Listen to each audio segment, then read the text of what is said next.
ఉద్యోగాలు అమ్ముకుంటున్న ఎంఎన్‌సి కంపెనీలు. నిజమా? అబద్ధమా? ఇక్కడేంటి అంటే ఒక ఇన్సిడెంట్ చెప్తాను మీకు. ఒక స్టూడెంట్ ఇంటర్వ్యూ అటెండ్ అయింది.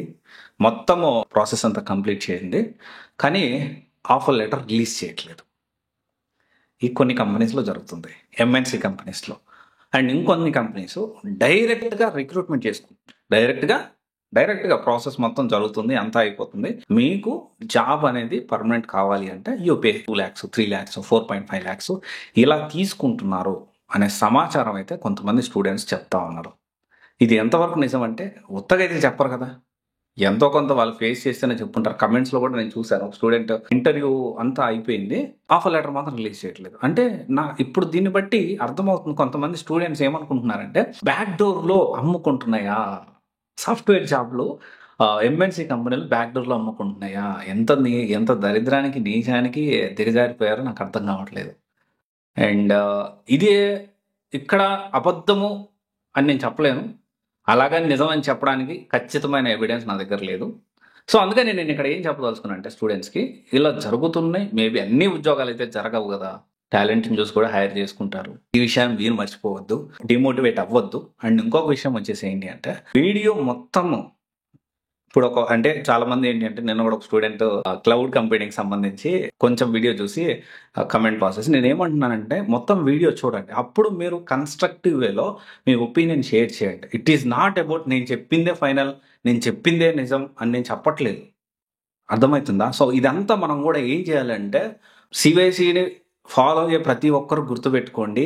సీవైసీ అనేది ఏందంటే ఇట్స్ కన్‌స్ట్రక్టివ్ వేలో మీరు చెప్పిన విషయాన్ని క్రిటిసిజం చేసినా నేను యాక్సెప్ట్ చేస్తాను. 100% యాక్సెప్ట్ చేస్తాను. కానీ వల్గర్ లాంగ్వేజ్‌లో అయితే మనకి యాక్సెప్ట్ చేయాల్సిన అవసరం అంత నెసెసిటీ లేదు. ఓకే. అదైతే క్లారిటీగా చెప్తాను. కన్‌స్ట్రక్టివ్ వేలో మీరు చెప్పండి. నేను యాక్సెప్ట్ చేస్తాను. అండ్ ఇంకొక విషయం వచ్చేసి మనం చెప్పేది ఏందంటే పూర్తిగా అర్థమైతే మీకు ఇంకోటి కొన్ని విషయాలు కొన్నిసార్లు హార్డ్‌గా అనిపించినా గానీ నేను చెప్తాను. ఓకే. ఒక స్టూడెంట్ అన్నారు. జాబ్‌లో తెలిసి మేము కూడా వీడియోలు చేసుకోవాలని. వీడియో చేయడం అంత ఈజీ అనుకుంటున్నారా మీరు? ట్రై చేసి చూడండి. మనం ఎంత కన్సిస్టెంట్‌గా, ఎంత మల్టిపుల్ థింగ్స్‌ని కవర్ చేస్తూ, మనం రోజుకి నేను ఎంత టైం కేటాయిస్తానో తెలుసా మీకసలకి? ఇది కాక మళ్ళీ స్టూడెంట్స్‌తో మాట్లాడడము, ఇన్‌స్టిట్యూట్ డైరెక్టర్స్ తోటి, కంపెనీ సీఈఓస్‌తో ఇంటర్వ్యూసు. అంటే it is very easy to comment అనమాట. మేము కూడా చాలా ఈజీగా చేసి చూడండి ఒకసారి. అంటే నేను ఎందుకు చెప్తున్నానంటే ఇలాంటియన్నీ నేనసలు పట్టించుకోను. ఆల్వేస్ నేను పాజిటివ్‌గానే ముందుకెళ్తాను. ఇంకొక స్టూడెంట్ కూడా ఏమన్నారంటే, "మీరు ఎంత చేసినా గానీ మీకు ఎక్కువ ఫాలోవర్స్ లేరు" అన్నట్లు మాట్లాడారు. Yes, true. నేను మధ్యలో 2 ఇయర్స్ నేను సీవైసీ మీద కాకుండా నా వేరే బిజినెస్ మీద చాలా హై ఫోకస్ చేసి దాని మీద ఎంత నేను ఏ లెవెల్‌కెళ్ళాను, ఎంత నేను తీసుకున్నాను అనేది I know that.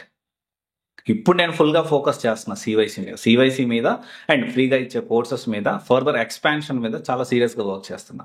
And mark my words, coming డేస్‌లో చాలా యూనిక్ థింగ్స్ నేను మీ ముందుకు తీసుకెళ్తా. ఎవ్వరు చేయనివి, ఇంతవరకు ఎప్పుడు ఎవరు చేయలేనివి నేను చేసి చూపిస్తా.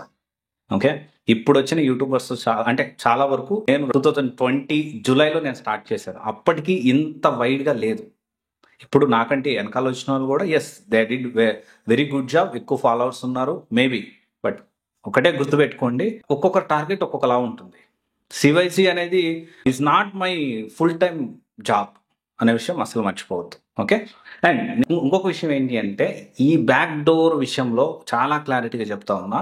బ్యాక్ డోర్ జాబ్ అనేది నమ్మొద్దు. ఒకవేళ ఎంఎన్‌సి కంపెనీస్ ఇలా అమ్ముకుంటే పోనీయండి, ఎన్ని అమ్ముకుంటారు? అందరిని బ్యాక్ డోర్ జాబులు పెట్టి నడిపియలేరు కదా! ఒకవేళ ఇన్ కేస్ అది నిజమైతే. ఓకే. ఆలోచించండి. All the best. Thank you.